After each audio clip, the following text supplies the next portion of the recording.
Panchayat secretary గారికి ఐలూరు గ్రామ పంచాయతీ నంద్యాల ఐలూరు గ్రామంలో పెరుగుతున్న దోమల బెడద నివారణ తగిన చర్యలు తీసుకోవాలని పంచాయతీ సెక్రటరీ గారిని కలవడం జరిగింది.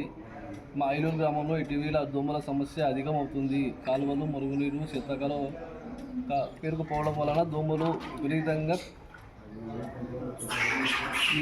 విపరీతంగా ఉన్నాయి. ఈ కారణంగా గ్రామ ప్రజలు తీవ్ర ఇబ్బంది పడుతున్నారు. ముఖ్యంగా చిన్నపిల్లలు, వృద్ధులు, గర్భిణీ స్త్రీలు మలేరియా, డెంగ్యూ, వైరల్ ఫీవర్ వంటి వ్యాధులకు గురయ్యే ప్రమాదం ఉంది. అందువల్ల మీరు తక్షణం చర్యలు తీసుకోవాలని